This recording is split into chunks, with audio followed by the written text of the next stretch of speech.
আমার ভাই আমাকে বলতো যে তুমি আমাকে 2 বছর দাও, আমি তোমাকে সারা জীবন দিব। ওই টিউশনির টাকা দিয়ে দেখা যেত যে সে নিজেও চলতো, আমাদেরকেও চালানোর চেষ্টা করতো। আমাদের পরিবারটা আসলে আমার বড় ভাইয়ের আর কি খুব বেশি অবদান, খুব বেশি, যে বাবার সান্নিধ্য পাওয়া, কাছাকাছি যাওয়া। তো মানে খুব অল্প বয়সে আর্থিক দিকটাকে ঠিক করতে যে পদার্থবিজ্ঞান কেন অধিকাংশ ছাত্রের কাছে একটা ভয়ের বিষয় হয়ে দাঁড়ায়? জীবনে কোনো বান্ধবী হারায় কষ্ট পাওয়া এরকম হয়েছে? ভাত রান্না করছে, ধরো যে আমি, ভাইয়া, মেজো ভাই 3জন আছি, খুব কম পরিমাণে চাল ছিল, হয়তো বা ভাত রান্না করছে, আমরা 3 ভাই খাইছি, মা হয়তো খাইছি। তো প্রথম দিকের ফার্স্ট ইয়ারের রেজাল্ট যদি বলি, ফার্স্ট ইয়ারে ছিলাম আমি পেছন থেকে 4 নম্বরে। তো বিশ্ববিদ্যালয়ে আসলে বন্ধুটা অনেক বড় একটা রোল প্লে করে। তো বন্ধুদের মধ্যে কোনো ধরনের টানাপোড়েন পাইনি, কিন্তু বান্ধবীদের কাছ থেকে ওই জিনিসটা পাইছি। মার মতে একজন আদর্শ শিক্ষকের কি কি গুণ থাকা প্রয়োজন? অনলাইনে পড়ালেখা বনাম অফলাইনে বা এই যে ক্লাসরুমে পড়ালেখা, দুটাকে কিভাবে দেখেন? ওই বিপথে যায়, এই জন্য আমার আমার আর কি গার্জিয়ানদের কাছে যেটা মেসেজ,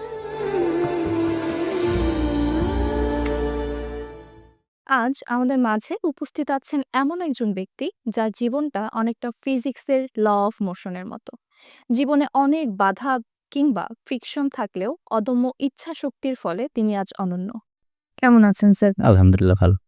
তুমি কেমন আছো? আলহামদুলিল্লাহ, আমিও ভালো আছি। ধন্যবাদ আপনাকে এত ব্যস্ততার মধ্যে আমাকে সময় দেওয়ার জন্য। প্রথমেই যদি যাই বা জানতে চাই যে আপনার শৈশবটা কেমন ছিল বা কোথায় কাটিয়েছিলেন? আচ্ছা, আমি জন্মগ্রহণ করছি রংপুরেই 1994 সালে। আচ্ছা, আমার ছোটবেলাটা রংপুরেই কাটছে। খুব ডানপিটে স্বভাবেরই ছিলাম। আহ, 2টা স্টেট ছিল, পড়াশোনা আর খেলাধুলা। আমরা হলাম এমন একটা শতকের, যে আমরা কিন্তু আগের জিনিসটাও পেয়েছি, মানে 1900 শতকের যে ব্যাপারগুলো, গ্রামের যে ব্যাপারগুলো, তোমার হলো গ্রামের অনেক আঞ্চলিক খেলা আছে, যেমন ধরো হাডুডু খেলা, বা ওই যে তোমার মার্বেল খেলা বলো, যত খেলাগুলো ছিল আর কি, সবগুলোতেই আমরা অংশগ্রহণ করেছি বা খেলেছি। আবার ধরো যে 2008-9 থেকে কিন্তু মোটামুটি ডিজিটালাইজেশনের যে ব্যাপারটা, ইন্টারনেটের যে ব্যাপারটা, সেটা যখন আসলো, আমরা কিন্তু আগের ব্যাপারটাও দেখছি, পরের ব্যাপারটাও দেখেছি। তো এই জন্য আমরা আসলে একটু আহ, মানে আমাদের উপলব্ধি ক্ষমতাটা, মানে আমাদের যারা 1900 শতকের যারা আছি, 1990-এর দিকের আর কি যারা আছি, তারা একটু ফিল করতে পারি যে এখনকার বাচ্চা কাচ্চারা কি চিন্তা করতেছে আর আমরা কি চিন্তা করতাম। এখনকার বাচ্চা কাচ্চারা যেমন মনে করো যে খুব বেশি প্রযুক্তি নির্ভর। প্রযুক্তি ভালো যদি সে ভালো কাজে ব্যবহার করে, কিন্তু দেখা যায় যে এখনকার বাচ্চা কাচ্চারা খুব বেশি যে ফোনে গেম খেলা, ফেসবুকিং, এটা ওটা, এগুলোতে খুব বেশি এডিক্টেড। এই জন্য দেখা যায় যে তারা তাদের যে খেলাধুলার মাধ্যমে যে একটা মানুষের মানসিক বিকাশ, এটা কিন্তু অনেক বেশি হয়। তুমি যদি দেখো যারা সাইকিয়াট্রিস্ট বা যারা এইসব নিয়ে কাজ করে, বাচ্চা কাচ্চাদেরকে বলে যে মাটির সংস্পর্শে নিয়ে যেতে, কাদার সংস্পর্শে নিয়ে যেতে। এটাতে হয় কি, এটাতে মানসিক বিকাশটা খুব ভালো হয়, মানসিক বিকাশটা খুব ভালো হয়। আর যখন তুমি ইন্টারনেটে থাকবা, ফিজিক্সের এখানে অবশ্যই একটা ব্যাপার আছে, যে তুমি যখন বেশিক্ষণ ইন্টারনেট চালাবা, দেখবা যে তোমার মাথা ব্যথা করতেছে কিছুক্ষণ পরে। তো এই জিনিসগুলো কি হয়, যখন তুমি ফোন ব্যবহার করো, ইন্টারনেটের মাধ্যমে কিন্তু কিছু ফ্রিকোয়েন্সি কানেক্ট হয়। এই ফ্রিকোয়েন্সি কানেক্ট হওয়ার কারণে তোমার বডিতে এক্সট্রা কিছু চার্জ ক্রিয়েট হয়, তৈরি হয়, যে জিনিসটা আমাদের যে বাচ্চা কাচ্চাদের যে চিন্তা ভাবনা করার ক্ষমতা, এই ক্ষমতাগুলোকে বিনাশ করে, ধ্বংস করে। তো এইভাবে আর কি ছোটবেলার শৈশবটা খেলাধুলা আর পড়াশোনার মধ্যে দিয়েই বেশিরভাগ। আপনারা কয় ভাই বোন ছিলেন? আমরা 3 ভাই। 3 ভাই। হ্যাঁ, আর আমি ছোট সবচেয়ে, আমার বড় 2 ভাই আছে। যদি জানতে চাই যে বাবা, মানে আপনার বাবা, আ যাই হোক হ্যাঁ, হ্যাঁ, উনি পেশায় কি ছিলেন? উনি ব্যবসা করতেন। ব্যবসা করতেন, আন্টি হাউসওয়াইফ। হ্যাঁ, মা বাসায় কাজ করতো। আ ছোটবেলায় কি বিজ্ঞান বা পদার্থবিজ্ঞান নিয়ে আলাদা রকম টান কাজ করত? আহ, না, সত্য কথা বলতে ছোটবেলা থেকেই ইচ্ছা ছিল ডাক্তারি পেশায় যাওয়ার। একদম অনেস্টলি যদি বলি ছোটবেলা থেকে ইচ্ছা ছিল। সেই ইচ্ছাটা ছিল ক্লাস 6 থেকে। আমার স্পষ্ট মনে আছে ক্লাস 6 থেকে কেন জানি ভালো লাগতো। যখনই আ ধরো যে ক্লাস 6 এ তো নরমাল বিজ্ঞান থাকে। ওখানে তো আর কোনো আলাদাভাবে পদার্থবিজ্ঞান, রসায়ন বিজ্ঞান এসবের ব্যাপারগুলো থাকে না। তো যখন হিউম্যান বডির পার্টগুলো পড়তাম, তখন একটা ভালো লাগা কাজ করত। ধরো তুমি লাং নিয়ে পড়তেছো বা চোখ নিয়ে পড়তেছো, তখন ফিল হইতো যে না আমার মধ্যে এটা আছে। হ্যাঁ? আমি পড়তেছি, আমার মধ্যে এই অর্গানগুলো আছে, আমি জানতেছি। এই বিষয়গুলো খুব টানতো। এজন্য ইচ্ছা ছিল আসলে আ মেডিকেলে ভর্তি হওয়ারই।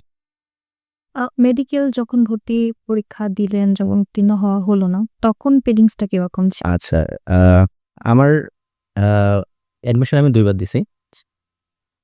তো অ্যাডমিশনের সময় আমি ঢাকায় ছিলাম। ইন্টারমিডিয়েট আমার ঢাকায় কমপ্লিট করা হয়েছে। তো ওই সময়টা উম পড়তাম, ভালোই পড়তাম। একটু ইগো বেশি কাজ করছে। ইগো বেশি কাজ কিরকম? তখন মনে হতো যে আ মেডিকেলে চান্স হয়ে যাবে। এটা খুব বেশি কাজ করতো যে না আমি চান্স পাবোই। না, আর ভাইয়ার অর্থনৈতিক অবস্থাটাও তখন আমার বড় ভাইয়ের কাছে আমি মানুষ। আস্তে, আস্তে সব কথাই হবে। উনার অর্থনৈতিক অবস্থাও তখন একটু ভালো ছিল। উনিও বলত যে, "হ্যাঁ, তুমি চেষ্টা করো। হয়তোবা সরকারিতে না হলে বেসরকারিতে আমি পড়াবো। চেষ্টা করব।" তো এই দিক থেকেই ১ম বার শুধুমাত্র মেডিকেলে ঢাকা বিশ্ববিদ্যালয়ে দিলাম। আর কোথাও দিলাম না। মানে একটা কনফিডেন্স ছিল যে না আমি হয়ে যাবে। হ্যাঁ, ওভার কনফিডেন্স যেটা বলে যে হয়ে যাবে। কোন সমস্যা হয়তোবা হবে না, পাবো। আ চেষ্টাও করছি। কিন্তু দেখা গেছে যে খুব কাছাকাছি যেয়ে আটকানো আরকি। আর ঢাকা বিশ্ববিদ্যালয়ে পাস হইছে। কিন্তু সিরিয়াল আসছে কিন্তু ওই সাবজেক্ট আসে। হ্যাঁ, সাবজেক্ট আসে নাই আরকি। এই আরকি ওখানকার। এটা ১ম বারের কথা। দ্বিতীয়বার? ২য় বার আর ওই ভুলটা করি নাই। ১ম এ যে ভুলটা করছি যে শুধুমাত্র ২ জায়গায় পরীক্ষা দেওয়ার। ২য় বার ওটা করিনি। ২য় বার সব জায়গায় ফর্ম উঠাইছি। ২য় বার ২য় বারের আসলে অনেক ঘটনা আছে। সেটা হলো যে এরকম একটা ইনসিডেন্ট ঘটছে। সারাদিনই পড়তাম। যতটুকু মনে পড়ে। সারাদিনই পড়তাম। রমজান মাস। রোজা ছিলাম। ইফতার করছি। একটু ভাজা-পোড়া বেশি খাওয়া হয়ে গেছিল। ইফতার করছি। ইফতার করে পড়তে বসছি। পড়তে বসার পরে আর কিছু মনে নাই। পরে দেখি যে আমি আ বিছানায় আরকি। মানে সেন্সলেস হয়ে পড়ে গেছিলাম। তো যখন সেন্স ফিরে, হ্যাঁ? তখন দেখতেছি আমি আমার ভাইয়া ভাবির সাথেই ছিলাম ঢাকায় যখন কোচিং করতাম আরকি। তো দেখতেছি আমার ভাইয়া আরকি মাথায় হাত বুলাচ্ছে আর ভাবি হলো ওই পায়ে আরকি একটু তেল তেল দিচ্ছে যাতে পা একটু গরম হয়। তো সেন্স যখন ফিরল, তো তখন বুঝলাম যে হ্যাঁ, আসলে পড়ে গেছিলাম। পরে মেডিকেলে গেলাম। পাশে একটা মেডিকেল ছিল, নিয়ে গেল ভাইয়া। নিয়ে যেয়ে নরমালি টেস্ট করানোর আরকি যেটা করলো, ডাক্তার দেখানো হলো। বলল যে অতিরিক্ত টেনশন আর এই একটু গ্যাস ফর্ম করছে রোজা যেহেতু ছিল। তো তারপরে ভাইয়া আর কখনো বলত না যে আরেকটু চেষ্টা করো, আরেকটু চেষ্টা করো। এটা আর কখনো বলত না। বলত যে তুমি তোমার গতিতেই আগাও। এই আরকি। আর ভাইয়া আরেকটা কথা বলত। এটা খুব গুরুত্বপূর্ণ একটা কথা। সেটা হলো ভাইয়া বলত যে, "জীবনের জন্য পড়াশোনা। তুমি জীবনকে গোছানোর জন্য পড়াশোনা করবা। হ্যাঁ? পড়াশোনার জন্য জীবন না একদম যে তোমাকে মারা যাইতে হবে। এটা করা যাবে না। আমরা পড়াশোনা করি জীবনকে ঠিক করার জন্য।" আমার ভাই আমাকে বলত যে, "তুমি আমাকে ২ বছর দাও, আমি তোমাকে সারা জীবন দিব। হ্যাঁ? তুমি আমাকে ২ বছর দাও, আমি তোমাকে সারা জীবন দিব।" এবং কথাটা এখন তোমরা হয়তোবা রিয়ালাইজ করতে পারবা, যেহেতু ওই স্টেজটাতে তোমরা আছো বা পার করতেছো। এইচএসসির পরে যে অ্যাডমিশনের যে সময়টা, এই সময়টা যদি কেউ ওইদিকে মনে করো মোটামুটিভাবে ভালোভাবে পড়ছে। আর এই সময়টা যদি কেউ পুরোপুরি কাজে লাগাইতে পারে, পুরোপুরি, তাহলে বেশ ভালো একটা সম্ভাবনা তৈরি হয় যে হ্যাঁ, সে একটা ভালো একটা জায়গায় এট লিস্ট চান্স পাবে। তো এই জিনিসগুলো আমাকে খুব বেশি ইন্সপায়ার করতো আরকি। আমাদের দেখা যায় যে যখন অ্যাডমিশন পিরিয়ড যায়, কেউ যদি ১ম বার ব্যর্থ হয়, তো পরিবার যেভাবে নেয়া নিচ্ছে বা কথা শোনানোর যদি হয় শোনাচ্ছে, তো সেখান থেকে পারিপার্শ্বিকতা বা আশেপাশের মানুষ কিছু বললে তখন হয়তো ওই প্রেশারটা একটু বেশি হয়। তো এরকম কোনো মানে সিচুয়েশন এ পড়ছি কিনা? না, এরকম কোনো সিচুয়েশন এ পড়িনি। ২ টা কারণে পড়িনি। ১ নাম্বার হলো ওই সময় আমি ঢাকায় ছিলাম। তো আশেপাশে আত্মীয়স্বজন বলো, এদের সাথে হয়তোবা তেমন একটা কথা হইতো না বা আমাকে দেখতও না। তো যেহেতু ঢাকায় ছিলাম ওই জিনিসগুলো আমার আর কি ফেস করতে হয়নি বাবা এক নাম্বার। কিভাবে নিয়েছিল ব্যাপারটাকে? বাবা আমার বাবা মারা গিয়েছিলেন হলো তোমার 2012 সালে আ অক্টোবরের 5 তারিখে। মানে ঢাকা বিশ্ববিদ্যালয়ে অ্যাডমিশনের কিছুদিন আগে। হ্যাঁ? তো ওইজন্য আর আম্মা তো হাউস ওয়াইফ ছিল। ওই জিনিসগুলোকে অতটা বুঝতো না। ওইজন্য তেমন কিছু বলত না। তবে সাপোর্ট ছিল ভাইয়ার। ভাইয়া যেটা করত কখনোই কোনো নেগেটিভ কথাবার্তা, কখনোই কোনো কিছু যে, "না তুমি পারতেছো না" বা "তুমি পারবে না" বা "তুমি ন্যাশনালে ভর্তি হও" বা "তুমি এটা করো, ওটা করো" এগুলো কখনোই করত না। বলত, "আরেকবার ট্রাই করো।" এগুলোই বলত। কখনো ডিমোটিভেট করত না। এডমিশনের আগে মানে ঢাকা বিশ্ববিদ্যালয়ের আগে কিছুদিন আগে যদি বাবাকে হারানো, তো এই ব্যাপারটা তখন কিভাবে সামলে নিয়েছিলেন? মুখের কথা নয় অবশ্য। আচ্ছা। তো সে সময়টাতে? আসলে এটা যদি বলি তাহলে আরো একটু আগে থেকে বলতে হয়। সেটা হলো আ আমি আমার ভাইয়ের কাছে মানুষ। আমার বাবা আরকি ২ বিয়ে করেছিল। এইজন্য আমাদের সাথে আ খুব একটা বেশি থাকা হতো না বাবার আরকি। মাঝে যোগাযোগ হতো। আমি যখন থেকে বুঝতে শিখি যে হ্যাঁ, মানে ধরো যে মানুষ ক্লাস 1-2 এ পড়ে যখন শিখে যখন, তখন থেকেই দেখতাম যে আমার ভরণ-পোষণের সকল দায়িত্ব আমার বড় ভাইয়া চালাইতো। এবং সেও যে তখন চাকরি করত তা না। সে দেখা গেল ওই সময় সে অনার্সে পড়তো সারমেটল কলেজে। ওই টিউশনির টাকা দিয়ে দেখা যেত যে সে নিজেও চলতো, আমাদেরকেও চালানোর চেষ্টা করত। আমাদের পরিবারটার আসলে আমার বড় ভাইয়ার আরকি খুব বেশি অবদান, খুব বেশি। মানে বললাম তো আমি যখন থেকে মানে ভালো-মন্দ শিখছি, মানুষকে চেনা শিখছি, কথা বলা শিখছি, তখন থেকেই দেখি যে আমার সকল দায়িত্ব ভাইয়ার উপরে। এই কারণে বাবার হ্যাঁ, বাবাকে তো সবাই ভালোবাসে, সবাই ভালোবাসে। কিন্তু তারপরেও যে বাবার সান্নিধ্য পাওয়া, কাছাকাছি যাওয়া, হ্যাঁ? এই জিনিসগুলো কখনো ওরকমভাবে হয়ে ওঠে নাই। এইজন্য বাবা মারা যাওয়ার কারণে যে স্বাভাবিকভাবে কষ্ট তো হবেই। কিন্তু একবারে যে ভেঙে পড়া ওই জিনিসটা তখন খুব বেশি হয়নি। কারণ ছোটবেলা থেকেই দেখতাম যে সবকিছু বড় ভাইয়াই দেখতেছে বা করতেছে। আপনি যখন এডমিশনের কারণে বা ইন্টার লাইফে ঢাকায় গেলেন, তখন মায়ের সাথে বাসায় কে ছিল? আচ্ছা আমি তাহলে আরেকটু বলি। আমি ঢাকায় গেছি হলো ক্লাস 9 এ। আচ্ছা। ক্লাস 9 এ আমি গেছি। ক্লাস আ 5 পর্যন্ত আমি খুব ভালো স্টুডেন্ট ছিলাম। নিজেই বলতেছি ভালো স্টুডেন্ট ছিলাম। কারণ হলো আ ভাইয়া পড়াতো তখন। ভাইয়া করতো কি ৬ মাসে ক্লাস 1 এর বই কমপ্লিট করতাম। আর ৩ মাস ক্লাস 2 এর বই পড়তাম। আমি কিন্তু তখন 1 এই আছি। আচ্ছা, কিন্তু তখনই ওই পর আমি ক্লাস 2 এর বই পড়তাম। আবার পরের ৩ মাস দেখা যেত যে আবার 1 এর বইটা পড়ে পরীক্ষা দিচ্ছি। এজন্য ক্লাস 1 থেকে 5 খুব ভালো স্টুডেন্ট ছিলাম। ও যে সময়টা গাইড করতো আরকি। আ আমি যখন ক্লাস 5 এ তখনই আরকি ও ঢাকায়ও চাকরি হলো। ও ঢাকায় চলে গেল। তখন থেকে আমি আরকি একটু স্বাধীন। তো ভাইয়া যখন গেল, ঢাকায় যখন গেল, আমি যখন ক্লাস 5 এ ২০০৫ সালের কথা তখন। ওই সময়টা আরকি একটু আ বাঁধন ছাড়া হয়ে গেছিলাম। ক্লাস 5 থেকে 8 ক্লাস 8 যখন পাস করলাম, তখন আমি চলে গেলাম ঢাকায় আরকি। ক্লাস 9 এ আমাকে নিয়ে গেল এবং আমিও চাইতাম যে আমাকে নিয়ে যাক। আ বাসায় তখন তাহলে মা একা ছিল? বাসায় হ্যাঁ, বাসায় হলো আমরা যেহেতু ৩ ভাই বললাম। আমার বড় ভাইয়ের গল্প তো বললাম। আমার মেজো ভাই ও পড়াশোনায় তেমন একটা আগ্রহী না। ব্যবসার পথ আরকি।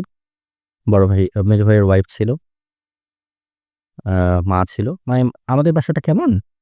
একটু ছোট বাসা তো। মা আমাদের বাসায় থাকতো। আর পাশে আমার মেজো ভাই আরকি ভাড়া নিয়ে থাকতো অন্য বাড়িতে। ওই ভাইয়া আরকি একটু দেখাশোনা করতো। আর আমি মাঝে মনে করো ৪ মাস ৫ মাস পরে যখন যাইতাম তখন দেখা হইতো। আর ফোনে তো কথা হইতই। এর মধ্যে তাহলে বাবা আর মায়ের কোনো যোগাযোগ ছিল না? বাবা-মায়ের যোগাযোগ বলতে না, খুব একটা বেশি না। আমি যখন থেকে বুঝি তখন থেকে খুব একটা বেশি না। আর যেহেতু আশেপাশে সবাই আত্মীয় ছিল, ঐরকম ব্যাপারটা আরকি সমস্যা হতো না। আর আর্থিক বিষয়টা ভাইয়া দেখা যেত যে একটা নির্দিষ্ট অ্যামাউন্ট পাঠায় দিত আম্মাকে। ওটা দিয়ে চলত। ভাইয়া তখন কিসে জব করতো? ভাইয়া তখন জব করতো হলো দ্য হাইসান, এটা একটা লেদারের কোম্পানি। আচ্ছা। ব্যাগ, লেদার টাইপের যত প্রোডাক্ট আছে আরকি, ওগুলো নিয়ে ওরা কাজ করত। ভাইয়া মনে হয় তখন এরিয়া ম্যানেজার ছিল আরকি। পড়াশোনার জন্য আপনার সবচেয়ে বড় ত্যাগটা কি ছিল? পড়াশোনার জন্য সবচেয়ে বড় ত্যাগ? আহ পড়াশোনার জন্য সবচেয়ে বড় ত্যাগ যদি বলো, সময়টাকেই ত্যাগ বলা যায়। যেমন একটা ছোট্ট ঘটনা বলি। যখন ঢাকায় তখন আমি তখন ফার্স্ট ইয়ারে কলেজে। তো ১ম মান্থলি পরীক্ষা আমাদের। তো আমার আরকি বড় ভাইয়ার কিছু গেস্ট ছিল, ওনারা আসলো। রংপুরেরই, আমি চিনি, আমাকেও চেনে। তো আসলো ওনারা। তো আমার কিন্তু পরের দিন পরীক্ষা ছিল এবং আমি কিন্তু ইন্টারমিডিয়েটে খুব বেশি আ সিরিয়াস ছিলাম। খুব বেশি সিরিয়াস ছিলাম। তো ওনারা আসলো। আমি আমার রুমে, আমার আলাদা রুম ছিল। আমি আমার রুমে পড়তেছি কারণ আমার পরের দিন পরীক্ষা আছে। ওনাদের সাথে দেখাও করিনি। খুব মানে এতটাই সিরিয়াস ছিলাম যে মনে হতো যে না, একটু পড়াশোনা করি। গেলেই তো ০.৫ ঘন্টা চলে যাচ্ছে। তো যখন আ ভাইয়ার আরকি গেস্টরা যায়, তখন নাকি ভাইয়াকে বলে গেছে যে ইশতিয়াক বা আশিক, আমার ডাকনাম আশিক, হ্যাঁ? তো ও তো একটু চেঞ্জ হয়ে গেছে। আমরা আসলাম, আমাদের সাথে দেখাও করল না। একটু বেয়ারা হয়ে গেছে, এরকম এক স্ল্যাং ল্যাঙ্গুয়েজ ইউজ করছিল আরকি। ভাই আমাকে বলল। যখন আমি চান্স পেলাম, তখন ওই লোকটাই আমাকে বলল যে, "না, তুমি ভালো করছো, তুমি কষ্ট করছো।" আসলে এগুলোই ত্যাগ। আপনার জীবনের সবচেয়ে অন্ধকার সময় বা পিরিয়ড যদি বলি সেটা কোনটা ছিল? আমার জীবনে সবচেয়ে বাজে যে সময়টা ছিল, সেটা হলো আমি যখন আমার গ্র্যাজুয়েশন কমপ্লিট করলাম। আমার গ্র্যাজুয়েশন কমপ্লিট হইছে তোমার হলো ২০১৯ সালের সেপ্টেম্বরের দিকে। তো তখনই তো করোনা চলে আসলো। তো এই খারাপ সময়টা বলতে গেলে আরো আরেকটু ব্যাক থেকে বলতে হবে। সেটা হলো যে আমার যে বড় ভাইয়া ছিল আরকি, ওর এখন ২ টা বেবি আছে। তো ১ম জন যে ওর নাম হলো আব্দুল্লাহ। ও একটু হাইপার অ্যাক্টিভ। আর যখন করোনাটা শুরু হলো, তখন ভাইয়াদের কোম্পানি যেটা ছিল, যেটা বললাম দা হাইসান, ওটা আসলে চিটাগাং চিটাগাংয়ের এক মালিকের কোম্পানি ছিল। ওনারা ওনাদের কোনো এক পারিবারিক কোন্দলের কারণে ওই কোম্পানিটা তখন সেপারেট হয়ে যায় এবং এমপ্লয়ি গুলো আরকি স্যাক হয়ে যায়। তো ভাইয়ারও তখন চাকরিটা চলে যায়। করোনাও শুরু। এদিকে টাকাও সেভিংস নাই। আব্দুল্লাহর পেছনেই খরচ অনেক বেশি। তখন কি করলো, ভাইয়াও চলে আসলো রংপুরে। আগেই বলছি যে আমাদের বাসা কিন্তু একটা ছিল। হ্যাঁ? তো ভাইয়া যখন চলে আসলো, একটা বাসায় ধরো যে ২ টা রুম, এরকম ২ টা রুম। এখন কে কোথায় থাকবো? ভাইয়া আছে, ভাবি আছে, আমি আছি, মা আছে। তো খুব কনজাস্টেড হয়ে যাইত ওই সময়টা। তখন কি করলাম, পাশে এক আমাদের আত্মীয়র বাসাতেই একটা রুমে আমরা ভাড়া নিলাম আরকি। নিয়ে উঠলাম। তো ওই সময়টাতেই নিজেকে চালানো, যেহেতু ভাইয়া কিছু করতে পারতেছে না, পরিবারকে চালানো। ওই সময়টা খুবই স্ট্রাগল গেছে। কেমন স্ট্রাগল? ধরো যে যেই রুমটা ভাড়া আমরা নিয়েছিলাম বা আমি আর মা যেটাতে ছিলাম, ওটা ধরো রুম ভাড়া ছিল ৳২,০০০। ওই সময় আমি ২ টা টিউশনি করাইতাম। করোনার মধ্যেই কিন্তু একদম হাই টাইম। তারপরেও যাইতাম। কিছু করার নেই। যাইতে হবে। ওই সময় ২ টা টিউশনি করাইতাম। ৳৩,০০০ করে পেতাম আরকি। ৩, ৩, ৬। তো এই ৳৬,০০০ দিয়ে ভাড়া দেওয়া, নিজের খাওয়া-দাওয়া, তারপরে বিভিন্ন পরীক্ষার জন্য ফর্ম উঠানো। কারণ তখন তো সবেমাত্র গ্র্যাজুয়েশন কমপ্লিট করছি। বিভিন্ন জায়গায় ফর্ম উঠাচ্ছি। চাকরির। হ্যাঁ, চাকরির। তো ওই সময়টা খুব বেশি মানসিক ট্রমার মধ্যে ছিলাম ওই সময়টা। ওই ৬ মাস ৮ মাস চলাটা খুব কষ্ট হয়ে গেছিল। আল্লাহর উপর তাওয়াক্কুল করে থাকার মতো একটা ছিল। কখনো মনে হয়েছিল আমার দ্বারা আর সম্ভব না, আমি হাল ছেড়ে দিব এরকম? না, না, এরকম কখনো মনে হয়নি। এরকম কখনো মনে হয়নি কেন? কারণ আমার তো শক্তি সামর্থ্য আছে। আমি তো চাইলে পারতেছি বা পারবো। কখনো ওরকম মনে হতো না যে না, আমি হাল ছেড়ে দিব, আমি পারতেছি না বা কারো কাছে হাত পাতা, ওই জিনিসগুলো কখনোই করিনি। তো মানে খুব অল্প বয়সে আর্থিক দিকটাকে ঠিক করতে যেয়ে কেরিয়ারের একটু প্রবলেম হয়ে গেছে। আপনার জীবনের লক্ষ্য কি ছিল? আমার জীবনের লক্ষ্য যদি বলো, উম আমার ইচ্ছা শিক্ষকতায় আসা ছিল। মানে লক্ষ্য ছিল শিক্ষকতায় আসা। তবে আ তোমার হলো, যেহেতু আমি থিসিস করিনি তখন, বিশ্ববিদ্যালয়ের শিক্ষক হতে হলে থিসিস মাস্ট থাকতে হয় আরকি। ওটা তখনই জানতাম যে না, ওইটা আমার জন্য হচ্ছে না। তবে আমি চাইছিলাম যে বিসিএস দিয়ে শিক্ষকের যে আরকি ক্যাপ মেরিট আছে, ক্যাটেগরিটা যেটা আছে জাতীয় বিশ্ববিদ্যালয়ে যারা শিক্ষকতা করে, ওইটার খুব ইচ্ছা ছিল আরকি। আর শিক্ষকতা চাকরিটা খুব দ্রুত হয়। কেন দ্রুত হয়? ধরো যে কলেজে যে নিয়োগগুলো হয়, সেখানে দেখা যাচ্ছে ১০০ মার্কসের ফিজিক্সে থেকেই প্রশ্ন হয় বা ৫০ মার্কসের ফিজিক্স থেকেই প্রশ্ন হয়। সেক্ষেত্রে তোমার কোনো ধরনের প্রিপারেশন লাগে না। তুমি যা পড়ে আসছো ওটা দিয়েই তোমার কাপ দেখা যাচ্ছে যে কাভার হয়ে চাকরি দ্রুত হয়ে যাচ্ছে। হ্যাঁ? তো ওটাও টার্গেট ছিল যে তাহলে এই প্রফেশনটা চুজ করলে খুব দ্রুত আরকি ইনকাম করার একটা ব্যবস্থা করা যাবে। এইজন্য আসলে আরকি। বিসিএস এর কথা যদি বলি, বিসিএস এ পর্যন্ত কতবার ট্রাই করা গেছে? বিসিএস আসলে যদি বলো মানে নামমাত্র পরীক্ষা দিছি ৩ বার। আচ্ছা। কিন্তু কোনোবারও প্রিপারেশন নিয়ে না। এমন হইছে যে ধরো কালকে আমার পরীক্ষা, আজকে রাত ১০টা পর্যন্ত হয়তোবা আমি টিউশনি দিয়েছিলাম। মানে ওকে। বিসিএস এর জন্য যেটা করতে হয় সেটা হলো খুব বেশি মেধাবী না হলেও চলে। কিন্তু পরিশ্রম করতে হয়। প্রচুর পরিশ্রম করতে হয়। তো ওই একটা যে প্রিপারেশন নেয়া, একটা যে পড়াশোনা করা, পড়াশোনার মধ্যে থাকা, ওই জিনিসটা ওই যে বললাম যে তখন যে করোনার কারণে যে অর্থনৈতিক টানাপোড়েন আমাদের ফ্যামিলিতে চলে আসছিল, ওইটা দূর করার জন্য আসলে আমার ক্যারিয়ারটাকেও আমি ওইভাবে যে বিল্ড আপ করা, ওটা করতে পারিনি। রাজশাহী বিশ্ববিদ্যালয়ে চান্স পাওয়ার অনুভূতিটা কিরকম ছিল? আসলে চান্স পাওয়ার অনুভূতিটা একটু অন্যরকম, একটু অন্যরকম। আ 2nd টাইম যখন পরীক্ষা দিলাম, মেডিকেলে খুব কাছাকাছি গেছিল। আ ঢাকা ইউনিভার্সিটিতেও সিরিয়াল খুব কাছাকাছি ছিল, হয়নি। সেকেন্ড টাইম ছিল 2nd টাইমে, প্রথম। 2nd টাইমে হ্যাঁ। আচ্ছা। 2nd টাইমে তোমার হলো আ অনেক জায়গায় হয়েছে। জাহাঙ্গীরনগরে হইছে, রাজশাহীতে ৩ টা ইউনিটে হইছে, বেগম রোকেয়ায় হইছে। মানে অনেক জায়গায়। যখন হতে ধরে না তখন দেখবা যে সব জায়গায় হয়ে যাচ্ছে। তো জাহাঙ্গীরনগরে পাবলিক হেলথে হইছিল। ভাইয়া বলল যে রাজশাহীতে দেখলাম যে ফিজিক্স শেষ পর্যন্ত আসে। ১ম এ ম্যাথ ছিল, তারপরে মাইগ্রেশন করে ফিজিক্স আসছে। তো ভাইয়া আমি ডিসিশন নিলাম যে রাজশাহীতেই আরকি ফিজিক্সটাই ভালো হবে। তো তারপরে ওখানে চলে যাওয়া। অনেক সময় দেখা যায় যে ঢাকামুখী কোনো বিশ্ববিদ্যালয় হলে অনেকেই বলে থাকি আমরা যে এই চাকরির ক্ষেত্রে সুবিধা বা যেহেতু আপনার কাঁধে অনেক দায়িত্ব ছিল পরিবারের। তো সেটা থেকেও আবার রাজশাহীর দিকে ঝুঁকে যাওয়ার কারণ কি শুধু এই ফিজিক্সই ছিল না অন্য না, না, না, না। শুধু ওইটাই ছিল। আর মানে হয় কি আমি আমার ভাইয়ার ডিসিশনটাকে অনেক বেশি প্রায়োরিটি দিতাম। অনেক বেশি প্রায়োরিটি দিতাম। যেহেতু ছোটবেলা থেকে ওর কাছেই মানুষ, হ্যাঁ? ওর কখনো যাই আমার জন্য বলত বা যাই আমাকে ডিসিশন দিত, যাই বলত, কখনো দেখতাম না যে এটা আমার ভুলের জন্য দিচ্ছে বা আমি এটাতে খুব একটা বেশি লাভবান হচ্ছি না বা সাফারার হচ্ছি, এরকম কখনোই মনে হতো না। তো যখন আলোচনা করলাম বলল যে, "না, রাজশাহীর ফিজিক্স ভালো।" খোঁজ নিয়ে দেখলো আরকি। বলল যে, "রাজশাহীতেই যাও।" রাজশাহীতেই যাওয়া। আ ওই সময় আর্থিক অবস্থা কিরকম ছিল বা মানে তখনও কি ভাইয়ার থেকেই খরচ নেয়া হ্যাঁ, হতো হ্যাঁ, না? হ্যাঁ, হ্যাঁ, হ্যাঁ, হ্যাঁ। ওই সময়টা মানে আমাদের আসলে খারাপ সময় ছিল ছোটবেলায়, যেটা আমি দেখিনি। আর যেটা দেখেছি সেটা হলো এই করোনার সময়টা। এটা খুব বাজে একটা সময় ছিল। আর আমি যখন রাজশাহীতে গেলাম তখন তো ভাইয়া চাকরি করত। তখন একটা নির্দিষ্ট অ্যামাউন্ট আমাকে পাঠাতো। ওইটা দিয়ে আমার খাবার আর মেস ভাড়া এই ২ টা চলত। পকেট খরচের জন্য আমি ১.৫ টা টিউশনি করাইতাম। আ বাবা তো দূরে থাকছিল মায়েদের থেকে বা ফ্যামিলির থেকে। তো সে সময় এই যে বাবার থেকে দূরত্ব, ভাইয়ের কষ্ট করতে হচ্ছে।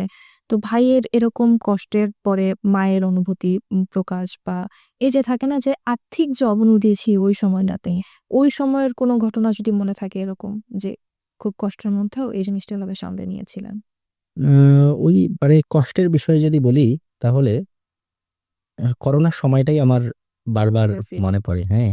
ওটাই মনে পড়ে। আর আরো যদি বলি একদম ছোট যখন ছিলাম আমার মনে আছে যে আগের ঘরগুলো কিন্তু ইয়ের হতো, বেড়া, টিন।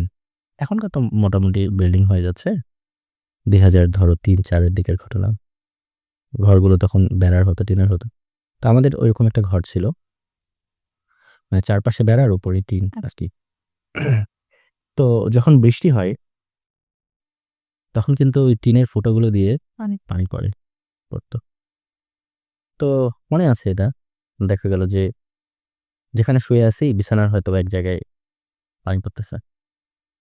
হ্যাঁ? ওই জায়গায় হয়তোবা মা শুয়ে আছে আর আমাকে হয়তোবা ভালো জায়গাটা দিছে।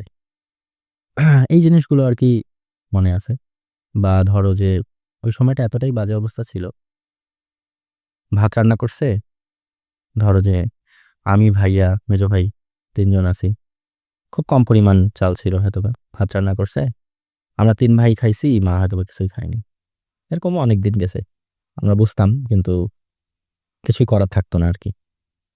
এরকম দিন গেছে আমাদের আরকি। সেসব যদি বাদ দেই, দেখা যায় আমরা বুঝবান হওয়ার পরে বা এখন যদি আপনার বাবার কথা জিজ্ঞেস করা হয়, আপনি হয়তোবা সবকিছু স্কিপ করবেন বা বলতে চাবেন না বা যে মৃত মানুষকে নিয়ে এভাবে কথা বলাও ঠিক না। তবে যদি জানতে চাই যে সেই সময়গুলোতে আপনার বাবার প্রতি অনুভূতিটা কিরকম ছিল? বা বাবা বলতে কি বুঝতেন? আসলে ওই যে একটা কথা বললাম, মনে করো যে তুমি কখন কোনো কিছুর অভাব কখন তুমি ফিল করবা? যখন তুমি এটা পাচ্ছ না। অন্য কোনো তুমি কিছু হ্যাঁ, হ্যাঁ, হ্যাঁ। না। তুমি তোমাকে ক্ষুধা লাগছে, তুমি খাইতে পারছ না। তোমাকে তখন ওটার ফিল হবে। কিন্তু বাবার ফিলটা আমার কাছে কখনোই আসে নাই ঐরকমভাবে। কেন আসেনি? আমি সবসময় ভাইয়ার কাছ থেকে ওই সাপোর্টটা পাইতাম। সবসময়। ধরো যে আমার বললাম তো একদম যখন থেকে আমি বুঝি যে আমার গায়ে যে পোশাকগুলো আছে এটাও ভাইয়ার দেয়া। তখন, হ্যাঁ? আমি খাচ্ছি, স্কুলে যাচ্ছি, বই, খাতা যাই বলো না কেন সবকিছুই ওর। ওইজন্যই ছোটবেলা থেকে ওই যে গ্রো হয়ে আসছি যে হ্যাঁ, ভাইয়ার কাছেই সব পাচ্ছি, ভাইয়া দিচ্ছে। ওর প্রতি ডিপেন্ডেন্ট হতে, হতে এমন একটা অবস্থা হয়ে গেছিল তখন ওই বাবার যে অনুপস্থিতিটা সেটা তখন খুব একটা পীড়া দিত না। আ ওই পরিবারটা বা যদি বলি ২য় মা, তো সেক্ষেত্রে ওই পরিবারটাকে কিভাবে গ্রহণ সে সময় করতেন কিংবা এ সময় আচ্ছা ওদের সাথে আমাদের কোনো ধরনের যোগাযোগই ছিল না। কোন রকম ছিল না, আমরা কখনো না, না, আমরা কখনো রাখিও নি। আর ভাইয়া ওই জিনিসটাকে খুব বেশি এভয়েড করত। না? ভাইয়া তখন বুঝতো তো আসলে, কারণ ওর মাথায় তো সব ছিল। ও তখন মানে ও যেহেতু ফ্যামিলিটা চালাইতো, হুম? ও ভাইয়াকে ও বাবাকে একটু হেল্প করত, বুঝতাম। যে বাবাকে একটু যেহেতু ফ্যামিলির চাপটা তখন ওর ঘাড়ে, ও তো বুঝতো, হ্যাঁ? আর ওই আমি যখন বোঝার মতো হইছি, তখন তো আমি ওই অভাবটা পাইনি। যখন আমি অভাবটা পাইতাম তখন আমার মনে হতো হয়তোবা মনে হতো যে এবং ঘৃণাটা। হ্যাঁ, হ্যাঁ, মনে ঘৃণা আসতো বা মনে হতো যে না এটা তো বাবার দায়িত্ব ছিল। বাবার দায়িত্বটা তো সবসময় আরেকজন করিয়ে দিত। এইজন্য কখনো হইতো না। আর ভাইয়া কখনো হার্ট করে আমাকে ওই যে বললাম ক্লাস 5 এ একবার বলছে। তারপরে থেকে আজ পর্যন্ত আমার উপরে কখনো একটু রাগ হয়ে কথা বলেনি। ওই পরিবারে ভাই-বোন কিরকম ছিল বা কয়জন ছিল? ওই পরিবারে ৩ জন মেয়ে ছিল, ১ জন ছেলে ছিল। আচ্ছা। আ ভাইয়ের কথায় যদি আসি, আচ্ছা ভাই বাদ। আপাতত আমরা বিশ্ববিদ্যালয়ের দিকে যাই। আ বিশ্ববিদ্যালয়ে যাওয়ার পরে আপনি বললেন যে আপনার সরি, টিউশন তো একটা করতেন। টিউশন করার সাথে এই যে তাল মিলিয়ে পড়াশোনা একসঙ্গে চালানো কিরকম হচ্ছিল? ১ম দিকে আ ফিজিক্সটা নিয়ে একটু বিপদে পড়ছিলাম। বিপদে কিরকম? ভালো তো বাসতাম মানুষ, কঙ্কাল এগুলোকে, তাই না? একদম শুরু থেকেই যেহেতু বলছি যে মেডিকেলে পড়ার ইচ্ছা ছিল। তো ল্যাবে যখন যেয়ে ঢুকলাম, ইন্টারমিডিয়েট ল্যাব তো তেমন একটা কিছু হয় না। বিশ্ববিদ্যালয়গুলোতে ল্যাব খুব স্ট্রিক্টলি মেইনটেইন করে। ল্যাবে যেয়ে যখন ঢুকলাম দেখলাম যে বিভিন্ন ধরনের যন্ত্রাংশ, বিভিন্ন ধরনের যন্ত্র, অনেক বড় ল্যাব। প্রত্যেকটা ইয়ারের জন্য আলাদা, আলাদা ল্যাব। তো ভালো তো বাসতাম কঙ্কালকে। এখন তো যেয়ে দেখি যে মেশিন। তো ১ম দিকে খুব কষ্ট হয়েছে। খুবই কষ্ট। কামব্যাক করতে খুব কষ্ট হয়েছে। মেডিকেলের জন্য ফিজিক্স যেভাবে পড়তে হয়, ইঞ্জিনিয়ারিং এর জন্য কিন্তু তার অনেক অনেক বেশি, বেশি। অনেক বেশি পড়তে হয়। তো যারা ইঞ্জিনিয়ারিং বেস থেকে গেছে, তাদের জন্য ১ম দিকটা কিন্তু খুব সহজ ছিল কোপ আপ করা। তো আমি যেহেতু মেডিকেল বেস থেকে গেছি, ১ম এ আমার জন্য খুব বেশি কষ্ট ছিল। তো ১ম দিকের ফার্স্ট ইয়ারের রেজাল্ট যদি বলি, ফার্স্ট ইয়ারে ছিলাম আমি পেছন থেকে ৪ নাম্বারে। আমাদের ৮০ জন স্টুডেন্ট ছিল। পেছন থেকে চান ৪ নাম্বারে ছিলাম আমি। আর মাস্টার্সে ওই আমি ফার্স্ট ক্লাস ফার্স্ট হইছি। হ্যাঁ? তো অনেক বেশি স্ট্রাগল ছিল ওই জায়গাটাতেই যে না আমাকে এই কাজটা করতে হবে।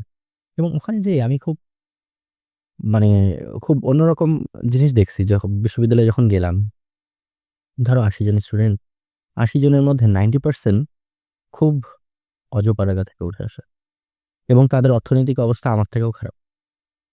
আমার থেকেও খারাপ। ২-১ জন আছে যে একটু রিচ ফ্যামিলির দেখলে বোঝা যায়। শুরুর দিকে রেজাল্ট খারাপ হওয়ার মূল কারণ কি ছিল? আচ্ছা রেজাল্ট খারাপ হওয়ার মূল কারণ ওই যে বললাম যে যে ফিজিক্সের হ্যাঁ, হ্যাঁ, আমি তো ছিলাম আ আ কঙ্কাল কং প্রেমিক। এখন হঠাৎ করে যে যন্ত্রপ্রেমিত হওয়া খুব মুশকিল ছিল ১ম দিকে একটু বুঝতে, এনভায়রনমেন্ট বুঝতে, নতুন জায়গা। আর প্রথম কয়েক মাস পড়িও নেই, হ্যাঁ? যারা দেখা গেছে যে একটু চালাক চতুর, প্রথম দিক থেকেই ওরা ভালো করে পড়াশোনা করছে। এ কারণে ওদের রেজাল্টটাও ফার্স্ট ইয়ারেই দেখা গেছে অনেক হাই হইছে, হ্যাঁ? ওইজন্য আমার রেজাল্টটা খারাপ হওয়ার মেইন কারণ হলো নিজেকে একটু প্রস্তুত করতে তো একটু সময় লাগে। ওই সময়ের কারণে প্রথম ফার্স্ট ইয়ারেই শুধু খারাপ আসছিল। তারপরে থেকে সেকেন্ড ইয়ার, ফার্স্ট ইয়ার থেকে একটু ভালো, থার্ড ইয়ার আরেকটু ভালো, ফোর্থ ইয়ার আরো একটু ভালো। এরকমভাবে আস্তে, আস্তে গ্রাফটা আরকি উপরে উঠছে, কখনো আর নিচে নামেনি। শুরুর দিকে রেজাল্ট যে খারাপ হচ্ছিল, আমরা জানলাম যে আপনি খুব সহজেই সামলে নিয়েছিলেন। কিন্তু ভাইয়া সে সময় কি বলতো? না, ও তখনও কিছু বলত না। ও বলত যে, "হ্যাঁ, রেজাল্ট খারাপ হয়েছে, সমস্যা নেই। তুমি ভালো করে পড়ো।" প্রথম যেহেতু ও বলছিল যে ৬ মাস পড়াশোনা করার দরকার নেই, একটু ঘোরো। তো ও তো আর ওইজন্য তেমন একটা চাপ দিতে পারে নাই যে, হ্যাঁ, রেজাল্ট কেন খারাপ হইলো? হ্যাঁ? আর যখন বিশ্ববিদ্যালয়ে আসলে উঠে যায়, তখন আসলে ওই যে আগের মতো যে রেজাল্ট নিয়ে একটা কথা বলার, পড়া দেয়া হ্যাঁ, পীড়া দেওয়া, ওই জিনিসগুলো আসলে গার্ডিয়ানরা তখন আর করে না। করে যেহেতু লাইনে আছে হ্যাঁ, হ্যাঁ, হ্যাঁ। তখন ভাবে যে ও তো এখন বড় হইছে। ও এখন নিজের জিনিসটাকে নিজেকেই বুঝতে হবে। ওরকম একটা চিন্তাভাবনা চলে আসে। ওইজন্য কখনো রেজাল্ট নিয়ে ওরকম বলত না। শুধু বলত যে, "ভালো করো, পড়ো, চেষ্টা করো, হবে। পড়ো, চেষ্টা করো, হবে।" এই জিনিসটা বলত। কখনো বলত না যে হবে না। না, আমরা জানলাম যে কঙ্কাল প্রেমিক ছিলেন, সেখান থেকে রেজাল্ট খারাপ হচ্ছিল। তো এটার পাশাপাশি কোনো মানব প্রেমিক মানে মানুষের প্রেম পড়েও কোনো ইফেক্ট করছিল কিনা সে জানতে চাই। আসলে এ এক কথায় যদি বলি, আসলে মিথ্যা বলার তো কিছু নাই। আ যেহেতু মানুষ, বয়সটাও ওরকম। আ ওটা হলেও ঐদিকে কখনো পাত্তা দেওয়া হইতো না। পাত্তা দেওয়া হতো না বলতে কিরকম? হ্যাঁ, দেখলাম একজনকে ভালো লাগলো, ওই পর্যন্তই শেষ। অনেক চিন্তা মাথায় আসতো, এই যে বললাম, জীবনে কিছু করতে হবে। ওই চিন্তাটা মাথায় সবসময় থাকতো যে হ্যাঁ, আমাকে কিছু করতে হবে। আমার ভাই আমাকে সাপোর্ট করছে, আমাকেও ওকে সাপোর্ট করতে হবে। এই জিনিসগুলো সবসময় মাথায় কাজ করত। এইজন্য কখনো ওই দিকটাতে অগ্রসর হওয়া হয়নি। আমরা জানি সে সময় আপনার ভাইয়ের সাপোর্ট ছিল বা আপনিও একদম স্টেবল যতটা পারছেন থাকছেন। সে সময় তবুও কি মনে হতো যে আমার এটা নাই বা এটা আছে, আমি এটা নিয়ে ব্লেসড, আল্লাহ আমাকে ব্লেসড করছে, বাট এই জিনিসটা আমার নাই, হয়তোবা থাকলে ভালো হতো। এরকম কোনো জিনিস? না, ওইরকম কোনো জিনিস একদম খুব স্ট্রংলি ভাবে যে আ আঘাত করত তা না। তবে কিছু, কিছু জিনিস করত। যেমন ধরো যে ওই সময় একটা ল্যাপটপ খুব দরকার। হ্যাঁ? আ প্রজেক্টরে ক্লাস হয় কিংবা প্রোগ্রামিং করাচ্ছে। তো হ্যাঁ, ল্যাবে কম্পিউটার আছে। নিজের একটা কিন্তু থাকতে হয়। বিভিন্ন ধরনের প্রোগ্রাম হয় ক্যাম্পাসে। হ্যাঁ? তো আমার নাই। ধরো ছিল না। বা আমি ভাইয়াকে কখনো ফোর্সও করিনি। যখন দেখতাম যে না, ওর জন্য হয়তো এটা একটু, চাপ। যেহেতু ওর একটা পরিবার আছে, ওয়াইফ আছে, মানে ভাবি আছে, বাচ্চা আছে। ওইজন্য আমি কখনো, প্রয়োজন ছিল হয়তোবা বললে একটু কষ্ট করে দিত। কিন্তু আমি কখনো চাইনি। চাইনি, এবং ওইটা নিয়েও যে খুব মন খারাপ করে থাকা, ওইরকম কখনো হইতো না। সবসময় সন্তুষ্টই থাকতাম যে আল্লাহ যা যেভাবে রাখছে ভালো আছি। আর খুব ভালো, ভালো বন্ধু পেয়েছিলাম। এটা অনেক বড় একটা আপনার জীবনে বন্ধুদের অবদান কিরকম? অসাধারণ। যদি বিশ্ববিদ্যালয় লাইফে বলি, অসাধারণ। এখনো তাদের সাথে যোগাযোগ আছে। রংপুরে আসে। এই যে কয়েকদিন আগে পুলিশ লাইন্সে পরীক্ষা হইলো, একজন আসলো, পরীক্ষা দিল। তো লিখিত তো হইছে। জানি না পরে কি হবে কিনা। ভাইবাও দিল। ভাইবা দিয়ে গেল। রেজাল্ট হয়তোবা ২-১ এর মধ্যে জানাবে। আ তো অসাধারণ। বন্ধুরা রাজশাহীতে ওরা না থাকলে হয়তোবা এই যে শুরুর দিকে একটা ছিল যে এরকম গ্রাম সাইড থেকে উঠে আসছে ফ্রেন্ডরা। ফ্রেন্ড সার্কেলে কে, কে আছে সেটা জানি না। বাট এই যে গ্রাম থেকে উঠে আসা একটা অন্যরকম অনুভূতি সে সময় সৃষ্টি হচ্ছিল। পরবর্তীতে ওখান থেকে আবার নিজের মনের মতো করে কিছু বন্ধু পাওয়া। তো এই সব ব্যাপারটা পরবর্তীতে কিরকম মনে হতো? মানে আসলে কি, ওই বিশ্ববিদ্যালয়ে যখন যাবা দেখবা যে বন্ধু-বান্ধবের যে আ সেক্টরটা থাকে, এটা একটু এলাকা বেজ হয়ে যায় দেখলাম। তো আ আমার রংপুর শহরের দেখতাম যে কোনো ছেলেপেলে নাই। রাজশাহীতে খুঁজছি, পাইনি। তবে তোমার দিনাজপুর, এদিকে গাইবান্ধা, পঞ্চগড়, ঠাকুরগাঁ এই দিকের কিছু বন্ধু ছিল, এবং এদের আ আঞ্চলিকতা, এদের চিন্তাভাবনা আমাদের সাথে মিলত। ধরো যে একটা ছেলে তোমার হলো কুমিল্লা থেকে আসছে, মিলত না কেন জানি। কেন জানি হইতো না। ওর চিন্তা, আমার চিন্তা, বা একসাথে ঘুরতেছি, হ্যাঁ? হইতো না। আসলে বন্ধুত্ব হতে হলে তো চিন্তার সাথে মিল থাকতে হয়। হ্যাঁ? তো হতো না। তো বিশ্ববিদ্যালয়ে আসলে বন্ধুটা অনেক বড় একটা রোল প্লে করে। আ ভালো বন্ধু যেমন থাকে আমাদের জীবনেও দেখা যায় অনেক রকম বিশ্বাসঘাতকতার শিকার হতে হয় বা সামনে একরকম পিছনে আরেক রকম এরকম কোনো সিচুয়েশন কি ফেস করা হয়েছিল? রাজশাহীতে একটা টিউশনির মজার গল্প আছে। তো তখন হলো আমি মাস্টার্সে উঠছি আর কি। আমি অবশ্য একটু ডিপার্টমেন্টে সিআর ছিলাম। মাস্টার্সে যখন উঠলাম তখন জিএস হলাম, জেনারেল সেক্রেটারি ফিজিক্স ডিপার্টমেন্টের, ওভারঅল বিশ্ববিদ্যালয় না আমাদের ডিপার্টমেন্টের। তো এক্সকারশন ট্যুর আমরা ট্যুর নিয়ে প্ল্যান করতেছিলাম। তো প্রায় 9 দিনের একটা ট্যুর। ওই সময়ে একবারে মনে করো যে চাঁদা আমাদের মনে হয় 9,000-এর মতো ছিল, দিতে হবে 9,000-এর মতো চাঁদা। আর মনে করো যে আনুষঙ্গিক ব্যয় তো আছেই, একটা জায়গায় যাচ্ছি ঘুরতে, কাপড় চোপড়ের বিষয়, হাত খরচের বিষয়। তো ধরো 15-20 হাজার টাকার একটা ধাক্কা। ওই সময় হঠাৎ এত টাকা কই থেকে পাবো? তো একটা টিউশনি করাতাম, ওটা রাজশাহী সাহেবগঞ্জ নামে একটা জায়গা আছে, ওখানে সাহেব বাজার বলে ওটাকে। আচ্ছা। টিউশন মিডিয়া থ্রুতে ওটা পেয়েছিলাম, টিউশন মিডিয়ার থ্রুতে। তো ওদের সিস্টেমটা থাকে এরকম, প্রথম মাসে একটা নির্দিষ্ট অংশ তাদেরকে দিতে হবে। ধরো তুমি 4,000 টাকা টিউশন করাও, 2,000 টাকা ওদেরকে দিতে হবে, এরকম কন্ডিশনে ওরা আর কি দেয়। তো পেলাম একটা ওরকম টিউশনি, করাতাম, করালাম। প্রথম মাস গেল, তো বেতনটা দিল না, যাচ্ছে। আবার আবার দেখা যায় তো আমি চাইতে পারতাম না যে বেতনটা দাও বা এটা ওটা, বলতে পারতাম না। তো বন্ধুদের এসে কিন্তু গল্প হইতোই যে ওই টিউশনের টাকাটা এখনো দিল না রে, তো কি হচ্ছে? তো এরকম পড়াচ্ছি, কন্টিনিউ করছি। 1 মাস কিন্তু শেষ। পরের মাসের ধরো যে 20-22 তারিখের দিকে আমাকে টিউশন মিডিয়া থেকে ফোন দিল যে আসলে আপনাকে যে টিউশনটা দেওয়া হয়েছিল ওই টিউশনটা তো একটু ফ্রড। ফ্রড বলতে কি এরকম, ওরা ওইরকমই সবার কাছে পড়ে, 1 মাস 2 মাস পর পরে, কিন্তু কাউকে স্যালারি দেয় না। ধরো আমাকে আমি 1 মাস 2 মাস পড়ালাম, হয়তো আমাকে চেঞ্জ করে আরেকজন ফিজিক্সের টিচারকে নেবে। হ্যাঁ, ও 2 মাস পড়ালো হয়তো, তারপরে আরেকজনকে নেবে। তো ওদের আস্তে আস্তে ক্লিয়ার হয়ে যাচ্ছে। তো আমাকে টিউশন মিডিয়া থেকে ওটা জানানো হলো যে ওটা ফ্রড। তো আমি পরের দিনও পড়াইতে গেলাম, আমি কিন্তু শুনলাম, পড়াতে গেলাম। পরের দিন আমি গার্জিয়ানের সাথে কথা বললাম যে আসলে আমাকে তো এরকম জানানো হলো। পরে বললো যে না, ও যে ভদ্রমহিলা আর কি, বললো না বাবা, ওর তো কিছু না আসলে, আহ এনারা কেন বলছে আমি জানি না, তবে তুমি এই মাসটা পড়ো, আমি তোমাকে টাকাটা দিই। তো আশাবাদী মানুষ, টাকাও দরকার। চিন্তা করলাম যে 4,000 করে তখন ওটা, বুঝছো? তো চিন্তা করলাম যে যদি এখন ছেড়ে দিই তাহলে তো গেলই। আর 8-10টা দিন যদি কন্টিনিউ করি বা পড়াই, এই মাসটা যদি কমপ্লিট করে যদি দেয়, তাহলে আমার এক্সকারশনে একটু সুবিধা হবে বা ভালো হবে। তো ওই মাসও গেল, ওই মাসও দিল না।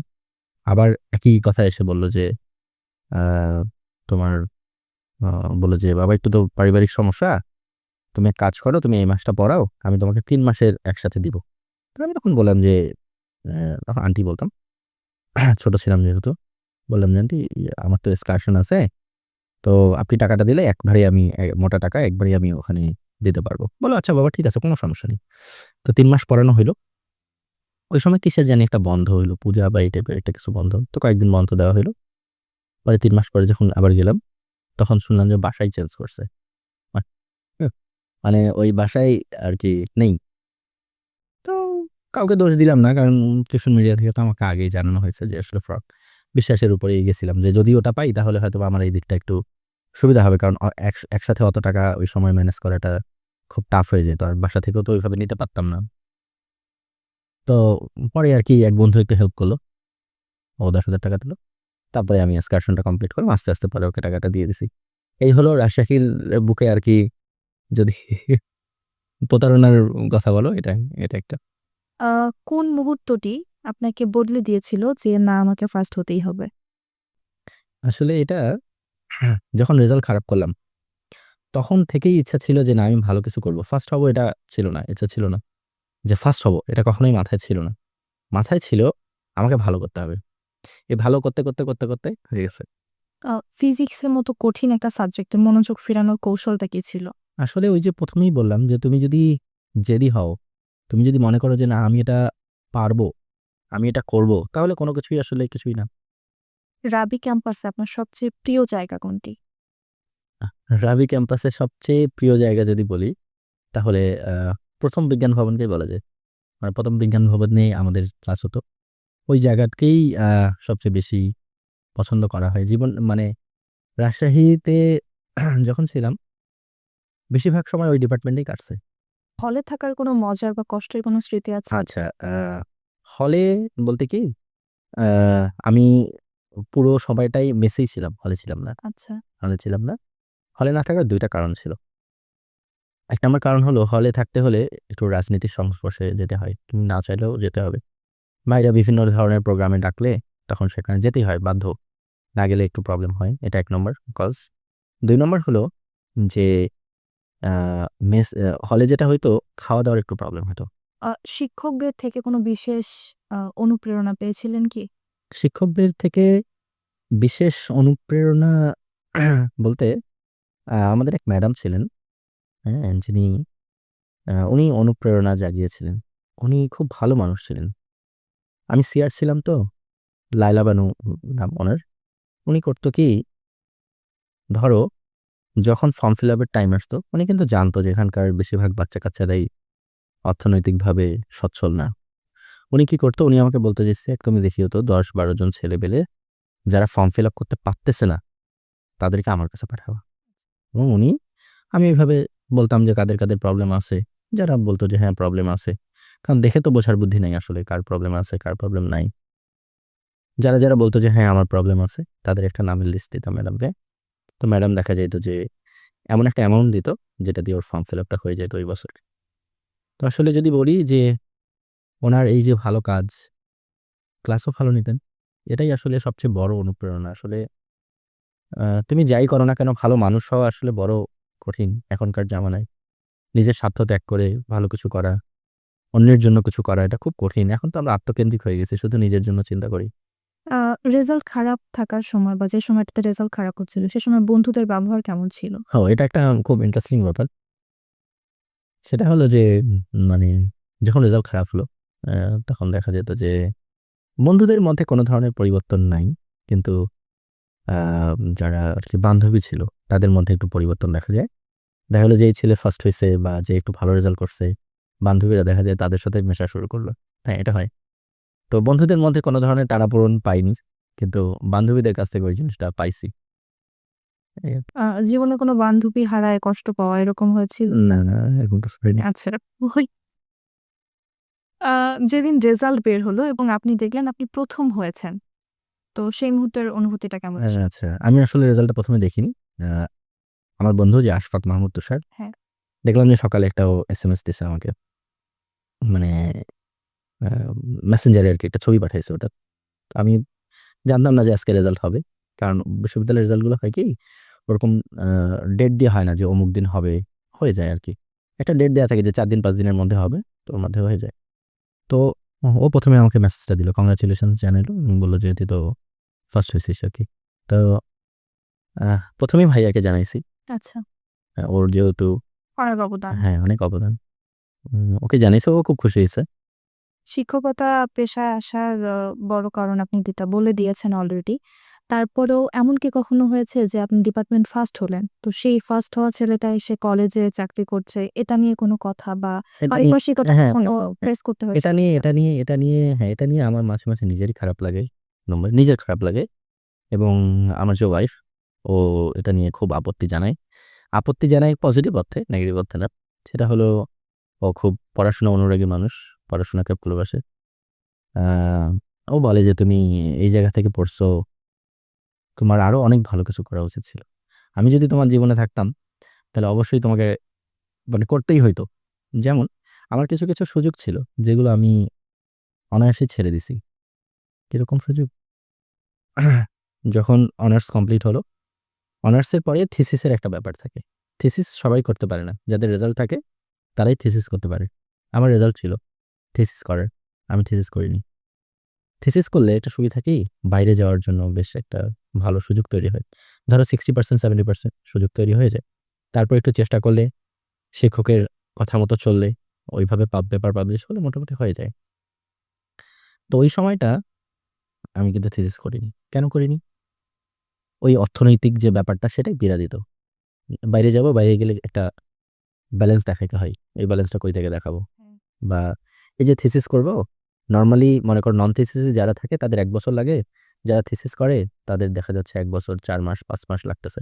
তাহলে ৪-৫ মাস আমি কি করব? হুম? এই জিনিসগুলো থেকেই আরকি এই অপরচুনিটি গুলোকে মিস করা। তবে এখন মনে হয় যে হয়তোবা ভুল করছি। ম্যাম যেমন বলে যে উনি আপনার জীবনে থাকলে আপনাকে হ্যাঁ। ওইদিকে নিয়ে যেত। তো ম্যাম কতদিন ধরে আপনার জীবনে? আ আ ওর সাথে আসলে ১ম দেখা হলো তোমার হলো অগাস্ট মাসের ২৪ তারিখ এরকম। কোন সাল? উম এটা হলো তোমার ২০২৪ সাল। আচ্ছা। তো দেখা হলো আহারে। মানে আ মানে বিয়ের উদ্দেশ্যে দেখা আরকি যেটাকে বলে ঘটা করে দেখা। তো ওখানে ফার্স্ট ওর সাথে দেখা। আ আর আমি বিয়ে করছি হলো ১লা নভেম্বর ২০২৪। আচ্ছা, অল্প কয়েকদিনের ব্যবধান। হ্যাঁ, তো এই কয়েকদিন ওর সাথে মেশা হইছে, কথা বলা হইছে, প্রেম করা হইছে। তো বেশ ভালো। জীবনের ১ম প্রেম এটাই? হ্যাঁ, বলা চলে। আচ্ছা, বলা চলে একটা গ্যাপ পেয়ে গেলাম বোধহয় আমরা। না, না ঠিক আছে এটাই। আ পদার্থবিজ্ঞান কেন অধিকাংশ ছাত্রের কাছে একটা ভয়ের বিষয় হয়ে দাঁড়ায়? উপলব্ধি কম, এক কথায় বলতে গেলে উপলব্ধি কম। ধরো অনেকেই দেখি যে অনেকেই ফিজিক্সকে মনে করে বা পদার্থবিজ্ঞানকে মনে করে ম্যাথ, গাণিতিক পদার্থবিজ্ঞান কিনে নিয়ে আসে। তো আসলে পদার্থবিজ্ঞান কোনো ম্যাথমেটিক্যাল সাবজেক্ট না, এটা থিওরিটিক্যাল সাবজেক্ট। শিক্ষকতা পেশায় আছেন কতদিন ধরে? শিক্ষকতা পেশায় আছি হলো তোমার আ অলমোস্ট ৪ বছর। আ কর্মজীবনে তাহলে কোথায়, কোথায় থাকা হয়েছে? কর্মজীবনে ১ম আ থাকা হয়েছে হলো তোমার দিনাজপুরে হলিল্যান্ড কলেজে। আচ্ছা। হলিল্যান্ড কলেজে ফার্স্ট আমার চাকরি। তবে এর আগেও কয়েকটা জায়গায় হয়েছিল। ভাইবা দিয়ে আসছি এরকম। ১ম যেটা হয়েছিল সেটা হলো a Rajshahi cantt public school and college. ভাইভাতে ভাইভাতে গেলাম। ভাইবা দিলাম। আ ভাইবাও ভালো হলো। খুবই ভালো হইছে। ওরকম ভাইবা মনে হয় আমি এখন আর দেই নাই, দিব মনে হচ্ছে। খুব আশা করে আছি। বাসায় গেলাম। খুব আশা করে আছি এসএমএস আসবে বা ফোন আসবে। ১ দিন যায়, ২ দিন যায়, আসে না। তো যেই নাম্বার থেকে এসএমএস আসছিল সেই নাম্বারে ফোন দিলাম। বলল যে একজনকে নিয়ে নেওয়া হয়েছে। এটা ছিল ফার্স্ট। তারপরে যখন মাস্টার্স কমপ্লিট হলো তখন তোমার হলো রূপপুরে, এখন যে মিরপুর আমাদের Rooppur polytechnic. Nuclear power plant যেখানে, ওখানে পরীক্ষা দিলাম। তো আমাদের সেশন থেকে আমাদের ৩ জনের হলো আমি, আমার আরেকটা বন্ধু মাসুদ আর আরেকজনের ইউসুফ নামে একটা ছেলে। ৩ জনের হইলো। তো ভাইবার জন্য ভালো করে প্রিপারেশন নিলাম। যেহেতু ভালো চাকরি, খুব বড় চাকরি, বড় পোস্টের চাকরি। তো যেয়ে গেলাম ভাইবা দিলাম। ভাইবা দিছি, মোটামুটি ভালো দিছি। তো আমার হয়নি। আমার বন্ধুর হইছে মাসুদ আরকি। ও এখন ওখানেই কর্মরত অবস্থায় আছে। ওটা ছিল 2nd। আচ্ছা। আর 3rd এ যদি বলি, 3rd হলো এই যে তোমার হলিল্যান্ড। হলিল্যান্ডে গেলাম। ওখানে পরীক্ষা দিলাম। আ পরীক্ষাটাই ফিজিক্স বেস ছিল, যেটা বললাম ১ম এই যে শিক্ষকতার যাওয়ার পিছনে একটা কারণ হলো চাকরিটা খুব দ্রুত হয়।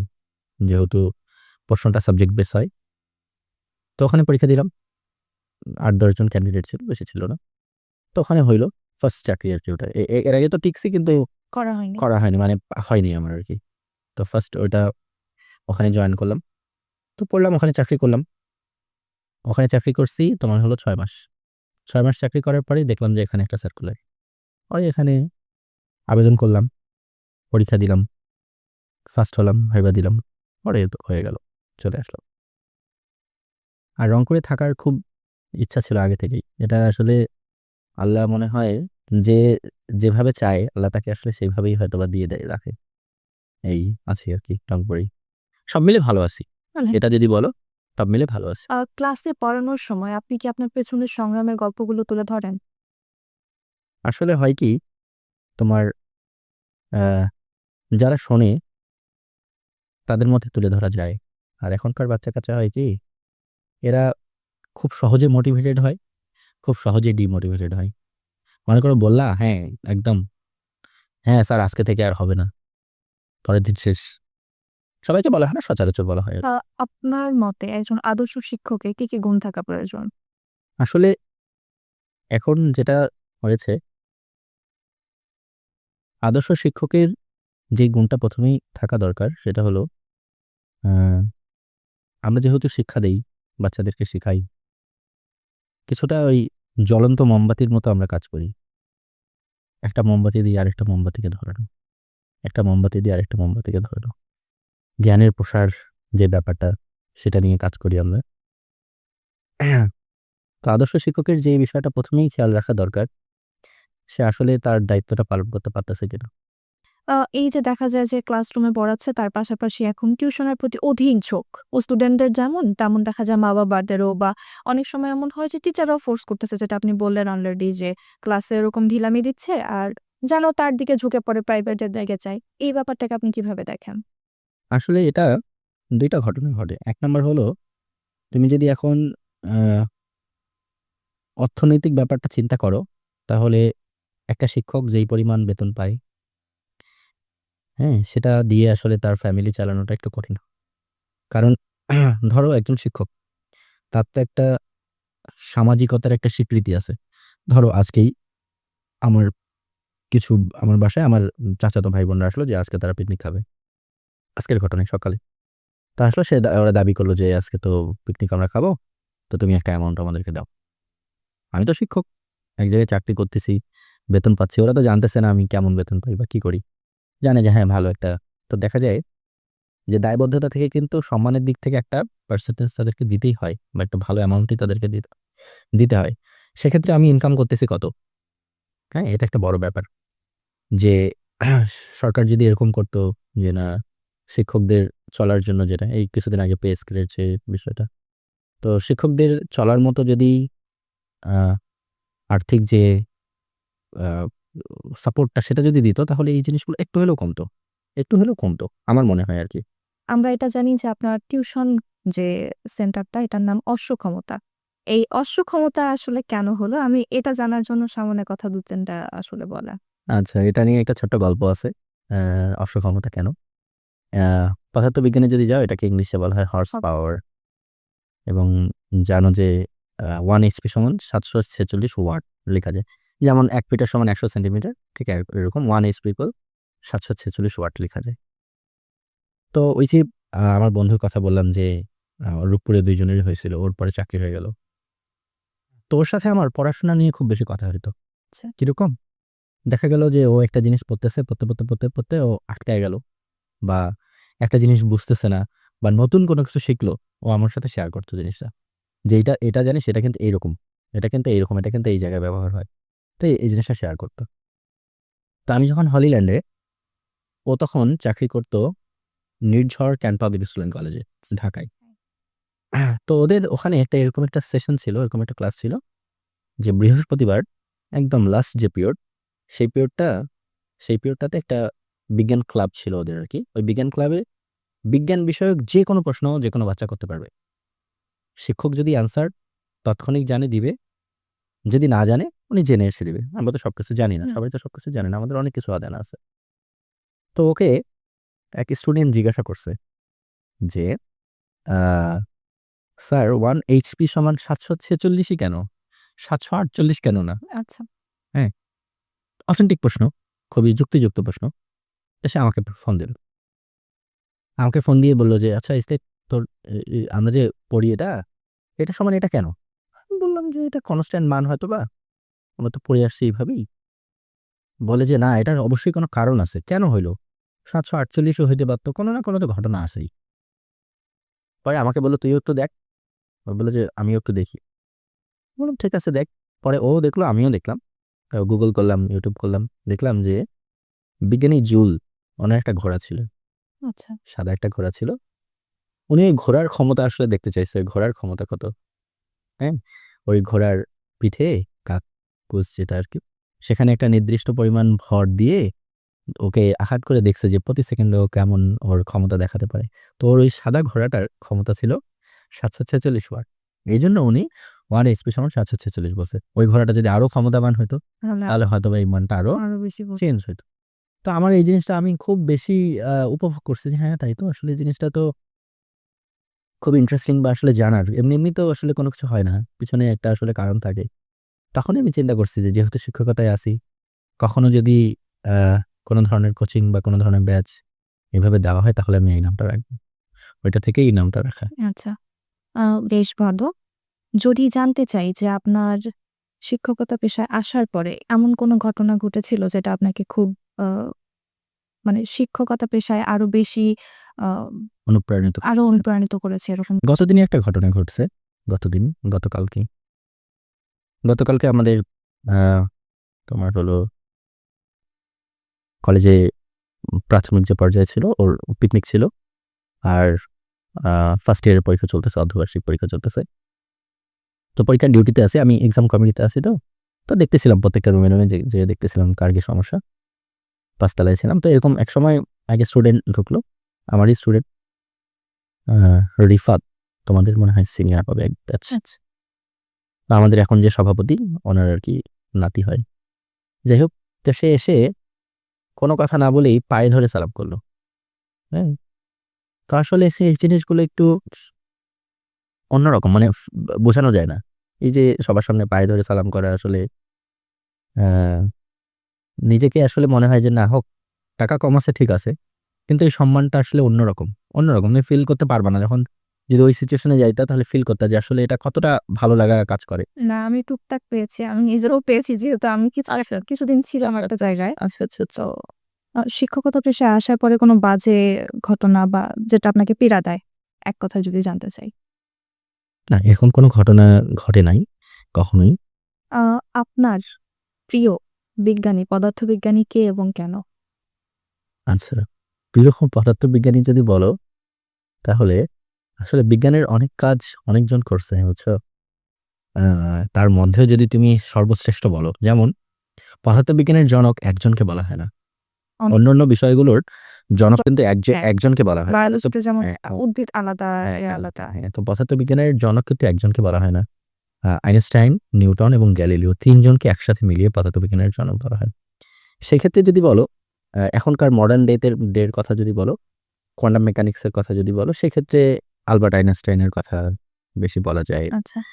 ক্লাসরুমে কঠিন থিওরি বোঝানোর জন্য আপনি কোন টেকনিক বা কিরকম টেকনিক গ্রহণ করে থাকেন বা ব্যবহার করে থাকেন? আচ্ছা, ক্লাসে হয় কি, ক্লাসে যেহেতু ভ্যারাইটিস স্টুডেন্ট থাকে, হ্যাঁ? যেহেতু ভ্যারাইটিস স্টুডেন্ট থাকে, কিছু সহজেই বুঝে, আবার কিছু দেখা যায় যে একবার বলতে হচ্ছে, ২ বার বলতে হচ্ছে। তো আমি চেষ্টা করি সবচেয়ে সহজভাবে যেভাবে বলা যায়, খুব সহজ ইজি ভাবে, যেভাবে আমার মনে হয় যে আ তুমি যখন কাউকে, তুমি শিক্ষকতা করছো? হুম। আচ্ছা। তুমি যখন ক্লাসে পড়াবা, হ্যাঁ? তখন তুমি বুঝতে পারবা কে বুঝছে, কে বোঝে নাই। বোঝা এটা যায়। তুমি বুঝতে পারবা, এবং তুমি আজকের ক্লাসটা কেমন নিলা এটা তুমি বুঝবা। হ্যাঁ। এটা তুমি বুঝবা যে হ্যাঁ, আজকে তুমি যদি ভালো নাও, তুমি বুঝবা যে হ্যাঁ, আজকের ক্লাসটা আমি ভালো নিছি, আজকের বাচ্চারা বুঝছে। এটা তুমি নিজে বুঝবা। তো আমি চেষ্টা করি খুব সাবলীলভাবে বলার, যাতে সবাই বোঝে। একটু চেষ্টা করি আরকি। অনলাইনে পড়ালেখা বনাম অফলাইনে বা এই যে ক্লাসরুম পড়ালেখা, দুটাকে কিভাবে দেখেন? আচ্ছা, অনলাইন আর অফলাইনের যে বিষয়টা, দেখো বিষয়টা হলো কি, অনলাইনে খুব ভালো, খুব ভালো একটা প্ল্যাটফর্ম। তবে সবার জন্য নয়। হুম। ধরো তোমার একটা বেসিক আছে, তোমার ক্লাস 9-10 এ ফিজিক্সের বেসিক ভালো, তুমি বুঝে আসছো। তোমার জন্য অনলাইনটা ঠিক আছে। কারণ ওরা অনেক কিছুই বলবে যেটা তুমি বুঝতে পারবা। আচ্ছা। এখন তোমার যদি আগে থেকে বেসিক খারাপ থাকে, তখন তোমার জন্য অনলাইন না। আ যারা বর্তমানে একাডেমিক ক্যারিয়ারে পিছিয়ে আছে তাদের জন্য আপনার এক বাক্যে আ প মানে পরামর্শটা কি হবে? একাডেমিকে যারা পিছিয়ে আছে, আচ্ছা। এটা কি যারা এখন দ্বাদশ টেস্ট পরীক্ষা দিচ্ছে? যে কেউ, যে কেউ হতে পারে। যে কেউ। আচ্ছা, এটা নির্ভর করে টাইমের উপরে। এজন্য আমি জিজ্ঞাসা করলাম তোমাকে। কারণ ধরো যে তোমার সামনে আর ১ মাস আছে। সেক্ষেত্রে তোমার ওভারকাম করাটা খুব কঠিন, খুব কঠিন। আর যদি দেখা যায় যে ১ বছর আছে, ৮ মাস আছে, সেক্ষেত্রে ওভারকাম করাটা সোজা। কারণ পড়াশোনা এটা একটা কন্টিনিউয়াস অ্যাসেসমেন্ট। একদিনে তুমি করতে পারবা না। তুমি আস্তে আস্তে জিনিসগুলোকে তোমাকে বুঝতে হবে, রিচ করতে হবে, অনুধাবন করতে হবে। এইজন্য আ পরিশ্রমের বিকল্প নেই। ডিপ্রেশন বা হতাশায় ভুগলে একজন শিক্ষার্থীর কি করা উচিত? ডিপ্রেশন বা হতাশায় ভুগলে এটা কি পড়াশোনা রিলেটেড? মানে পড়াশোনার কারণেই যেকোনো বিষয়ে হতে পারে। যেকোনো বিষয়? আচ্ছা। এখনকার গার্ডিয়ানরা দেখি যে একটু নিরুপায়। মাঝে মাঝে কিছু গার্ডিয়ান আমরা এরকম পাই, বলে, "স্যার, বাচ্চারা কথা শোনে না।" কেন কথা শোনে না? ছোটবেলা থেকে আদর করছি। এখন এই জিনিসটা না দিলে, ধরো একটা বাইক চাইছে, ওটা না দিলেও পড়াশোনা করবে না। একটা আইফোন চাইছে, ওটা না দিলেও পড়াশোনা করবে না।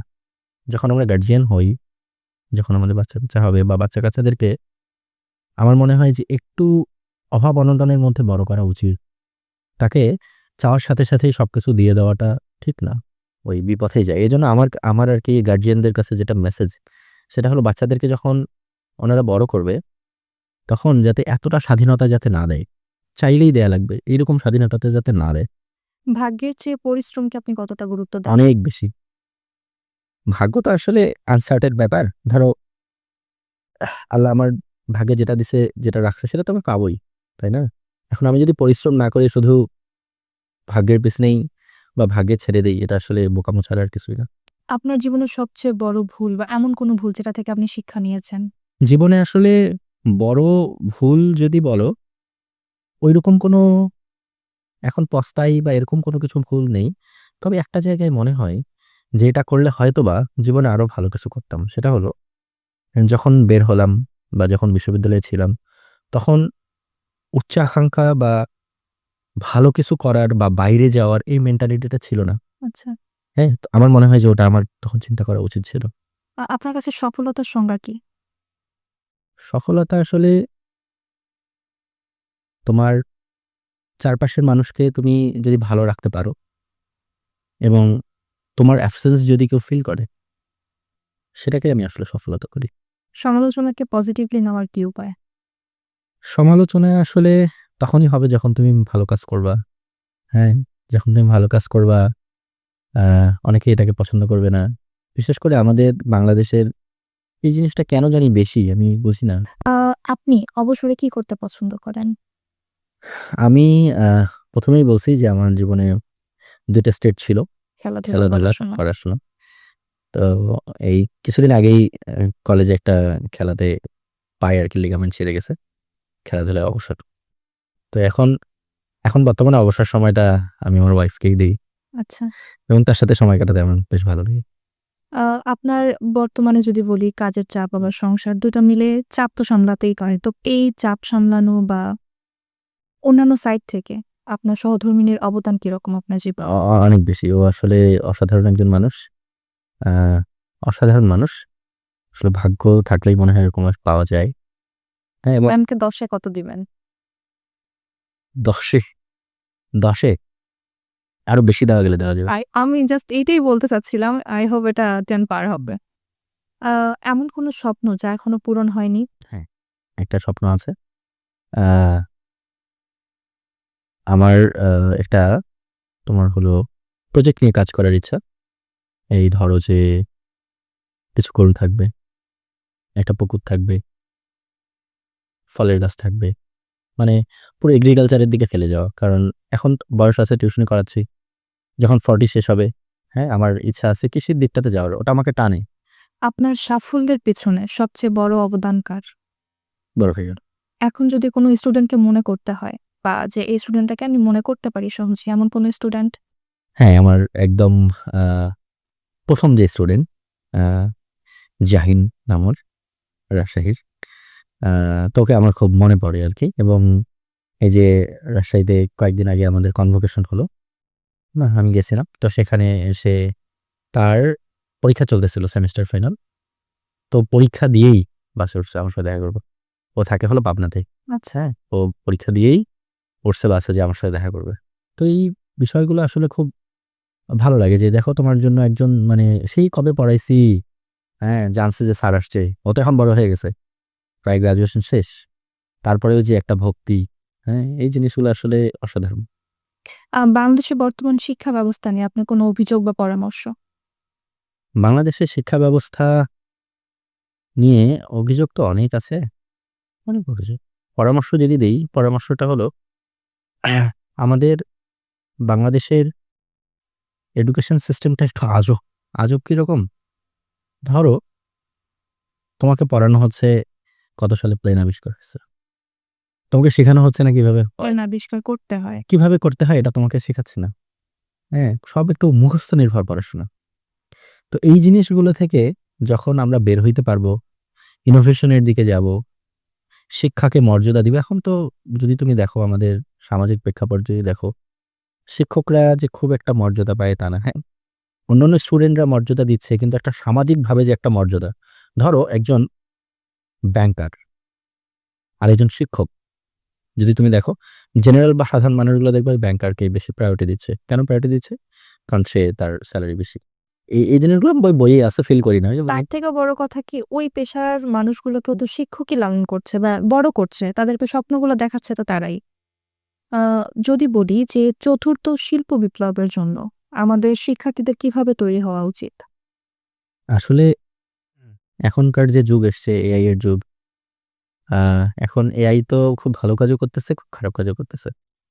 যদি খারাপের কথাটা আগে বলি, তাহলে আমাদের বাচ্চাদের ক্রিয়েটিভিটি নষ্ট করে দিচ্ছে। ধরো তুমি একটা অ্যাপ্লিকেশন লিখবা, হ্যাঁ? পারতেছো না। তুমি এআইকে বললাও লিখে দিল। তোমার তোমার ইনোভেশন বা তোমার কার্যক্ষমতা, তোমার চিন্তাভাবনা করার ক্ষমতা কিন্তু সে নষ্ট করে দিল। স্যার, বর্তমান সময়ে স্টুডেন্টদের এই যে পড়াশোনা বিমুখ হয়ে যাওয়া বা বিভিন্ন রকম যে তারা ক্ষতির সম্মুখীন হচ্ছে বা পিছিয়ে পড়া, এটার পিছনে মূল কারণ বলে আপনি কি মনে করেন? আসলে স্টুডেন্টরা যে এখন পিছিয়ে পড়তেছে, যারা পিছিয়ে পড়তেছে, আমি ১ম এই মনে করি যে উম ইন্টারনেটের একটা বড় ভূমিকা এখানে আছে। আ জীবনে কোনো না বলা কথা যেটা আপনি কাউকে বলতে চেয়েছিলেন কিন্তু বলতে পারেননি। আচ্ছা, আমার ভাইয়াকে আমি অনেক বেশি ভালোবাসি। আ ওকে কখনো বলা হয়নি। যদি জানতে চাই, আচ্ছা আপনার কি ওই স্টুডেন্টটার সাথে যেটা আপনি ১ম টিউশনি করে ফ্রড বুঝতে পারলেন, তার সাথে দেখা হয়েছিল পরবর্তীতে? না, পরবর্তীতে আর কখনো দেখা হয়নি। তাদের জন্য কোনো মেসেজ? আ মেসেজ আসলে যে যার কর্মের ফল তো পাবেই। নিজে থেকে কোনো ধরনের অভিশাপ দেই না। আমাদের আজকের পর্বের একদম দ্বারপ্রান্তে দাঁড়িয়ে আমি কিছু আপনাকে র‍্যাপিড কোয়েশ্চেন করব, যেগুলো আপনি এক বাক্যে বা দ্রুত গতিতে উত্তর আচ্ছা, দিবেন আরকি। বলুন। আ নিউটন নাকি আইনস্টাইন? আইনস্টাইন। আচ্ছা। থিওরি থিওরিটিক্যাল ফিজিক্স নাকি এক্সপেরিমেন্টাল? থিওরিটিক্যাল। পছন্দের খাবার? পোলাও, গরুর গোশত। আচ্ছা। রাজশাহী নাকি ঢাকা? অবশ্যই রাজশাহী। প্রিয় ছাত্রের গুণ? পড়াশোনা করে এবং শিক্ষকের সম্মান করে। একটি শব্দে নিজের জীবনকে বর্ণনা করুন। খুশি বা আমি সুখে আছি। শিক্ষক না হলে কি হতেন? উদ্যোক্তা। উদ্যোক্তা। প্রিয় উক্তি? সময়কে সময় দাও, সময় তোমার প্রাপ্য তোমাকে বুঝিয়ে দিবে। এটা আমাকে অনেক বেশি ইন্সপায়ার করতো। আ গান নাকি মুভি? গান। পরবর্তী লক্ষ্য কি? যেভাবে আছি সেভাবেই ভালো মানুষ হয়ে পরবর্তী সময়টা কাটায় দিতে চাই। তরুণ প্রজন্মের জন্য আপনার শেষ বার্তা কি? আত্ম উপলব্ধি বাড়াতে হবে, পরিশ্রম করার মানসিকতা রাখতে হবে, চারপাশের মানুষগুলোকে ভালো রাখার চেষ্টা করতে হবে। জীবনের চড়াই উতরাইকে আপনি কিভাবে দেখেন? এটা খুব একটা স্বাভাবিক প্রক্রিয়া। প্রকৃতি এটা তোমাকে দিবে। তোমাকে যদি বড় হতে হয়, তোমাকে ছোট থেকেই সেটাকে যেতে হবে। এটা খুব স্বাভাবিক প্রক্রিয়া হিসেবে আমি দেখছি। দর্শক, সেই সাথে বিদায় নিতে হচ্ছে আজ। আমি আমার জীবনে শামুক মানব দেখেছি কিছু, যে মানুষটা বাহির থেকে শামুকের খোলসের মতো শক্ত হলেও মানবিক গুণাবলী কিংবা অন্যান্য সাইড থেকে ছিল খুবই নরম স্বভাবের। অনেক ধন্যবাদ জানাচ্ছি স্যারকে এত ব্যস্ততার মধ্যে আমাকে সময় দেওয়ার জন্য, কিংবা আমাদের স্টুডিওতে এসে আজ এতক্ষণ সময় দেওয়ার জন্য। তোমাদেরকেও ধন্যবাদ আমাকে আমন্ত্রণ জানানোর জন্য। অবশ্যই। আর বিশ্বাস রাখি বড় ভাইয়েরা এভাবে ছোট ভাইদের জীবনে যতটা অবদান রেখে যায়, ছোট ভাইয়েরাও সেটা স্বীকৃতিস্বরূপ তাদের প্রতি কৃতজ্ঞ থাকা কিংবা তাদের অবদানটাকে স্বীকার করা এবং পরবর্তী প্রজন্মের কাছে এই বার্তাটুকু পৌঁছে দেয়া যে বড় ভাইয়েরা খারাপের জন্য নয়, ভালোর জন্যই হয়তো কাজ করে যায় এবং শত বাধার সম্মুখীন হয়েও যদি ইচ্ছা থাকে, দারিদ্র্যকে কিংবা অন্যান্য সকল বাধাকে কাটিয়েও সফল হওয়া যায়। ধন্যবাদ সকলকে সাথে থাকার জন্য। খোদা হাফেজ।